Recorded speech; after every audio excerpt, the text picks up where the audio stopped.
Today's story is The Leprechaun Who Lost His Rainbow by Sean Callahan, illustrated by Nancy Coate. The Leprechaun Who Lost His Rainbow. For Nancy, Sophie, and Charlotte. Also in memory of Uncle Bill Kenny, whose Irish eyes were always smiling. In the soft drizzle that was falling on St. Patrick's Day, Colleen wished her grandfather good luck. He gave her a piece of red licorice, her favorite candy, and then he was off to the parade to play the bagpipes. Her grandfather had told Colleen that the notes he and his bandmates played were like colors on the air, colors only your ears could see. "Playing music is like building a rainbow," he said. "A little man I once knew taught me that." Her mom and dad were going to watch the parade from the window, but Colleen sat on the porch under her yellow umbrella. What if it rained so much that everyone went home and no one heard her grandfather's bagpipes? That would be a shame. His music was so beautiful and so sad, it made people smile and cry at once. To pass the time, she played a song on her green penny whistle, which had a tiny shamrock printed on it. Her grandfather had brought it all the way from Ireland. It was her favorite thing in all the world, and she never let anybody touch it. When she finished the tune, she took a bite of her licorice. Just then a little man appeared on the top step. He was a leprechaun. "I like your penny whistle," the little man said. "You play very well." Colleen started to say thank you when suddenly the leprechaun jumped into the air and took the licorice stick right out of her mouth. He dropped it into his hat. "Thank you," he said. "I'll be needing that, or my name's not Roy G. Biv. It's just the shade of red I'm looking for." Colleen was shocked. "What are you doing?" she shouted. "Give me my candy." The leprechaun frowned. "Your grandfather was much more helpful." "You know my grandfather?" Colleen asked. "Oh, yes.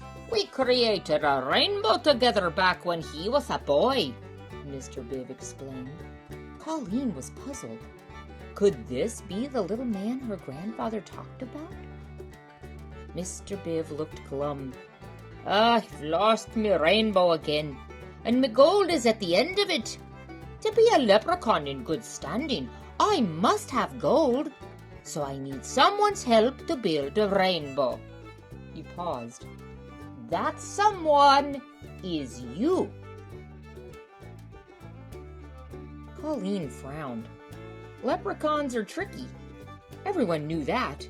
Could Mr. Biv be telling the truth?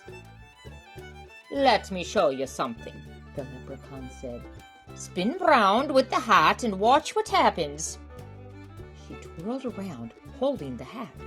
Suddenly, a streak of bright red, just the color of her licorice, sprang out of the hat, hung in the air for a moment, and then disappeared. Colleen was amazed. "See," Mr. Biv said, "we're starting to make a rainbow. And if there's a rainbow, the sun will come out to shine on the parade." Colleen took a deep breath. "What do we do?" "For every color, I need something that belongs to you. Something red, orange, yellow, green, blue, indigo, and violet." Colleen looked around. There was her new orange basketball. She hated to give it up, but she tossed it into Mr. Biv's hat. Immediately, an orange streak shot up. She gave him her yellow umbrella. Yellow curved under the orange. When her blue ribbons went in, a beautiful blue appeared. Next to go was her indigo headband. And finally, her favorite violet scarf. Now there was a rainbow of colors coming out of the hat. But something was wrong. Right between the yellow and blue, there was an empty space. Colleen knew which color was missing. "Ah, yes, we need green," Mr. Biv said. "And not just any green, Colleen. It's a very hard color to find, which is why rainbows are so rare." It was raining harder. The parade goers were starting to leave. Colleen was nervous. What would the leprechaun want? "You're going to have to make one more sacrifice, lass," Mr. Biv said. "I'm going to need your penny whistle with a shamrock on it. That green is the last perfect color I need for my rainbow." Colleen started to cry. "No," she said, clutching her precious penny whistle. "My grandfather gave it to me." "But Colleen, dear, if you give me the penny whistle, you and I can make the sunshine on this parade and on your grandfather," said Mr. Biv pleadingly. Colleen held the penny whistle to her lips and blew one last sad note.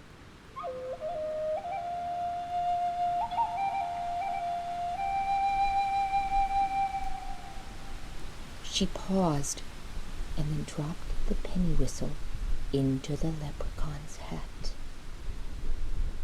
In a flash, the rain stopped. The sun burst through the clouds, and a rainbow, complete with the most beautiful shade of green ever, spread across the sky.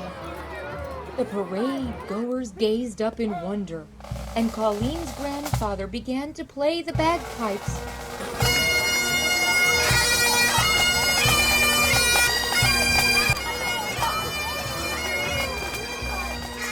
The music was so beautiful and sad that people smiled and cried at once.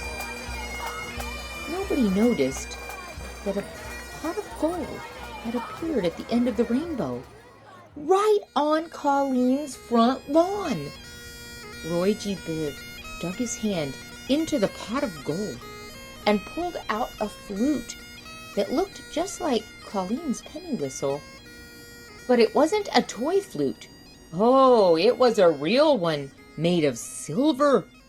And there was a shamrock on it that looked like Colleen's, only this one was made of emeralds. "Thanks for sharing with me," Mr. Biv said as he handed Colleen the flute. And with that, he and his pot of gold were gone. Colleen's grandfather stood in front of her. "Who was that you were talking with?" he asked. "Roy G. Biv," she said. "He's a leprechaun." "I thought I recognized him," her grandfather said. "He gave me this flute, Grandpa." "Ah, 'tis a nice one. Silver, just like my bagpipes. What do you say we play a tune?" So together they played "When Irish Eyes Are Smiling." The colors danced on the air. About rainbows. Have you ever seen a rainbow in the sky after a storm? Rainbows are rare and beautiful things in nature. They've always fascinated people.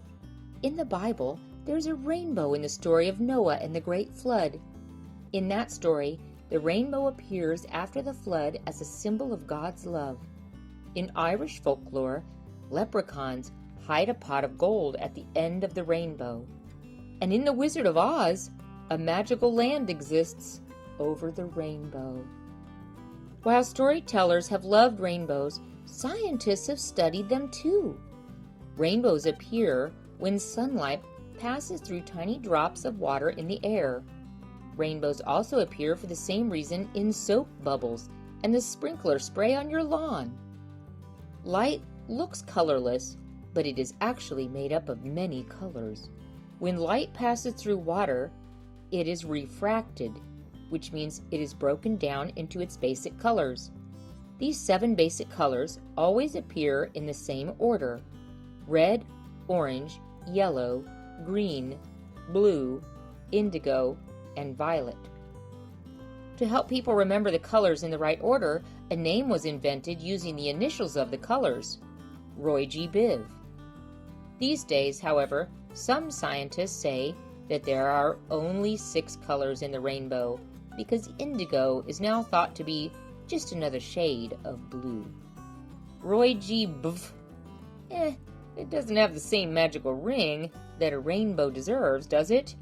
Roy G. Biv. That's better. Thank you for listening, and I hope you enjoyed today's story, The Leprechaun Who Lost His Rainbow.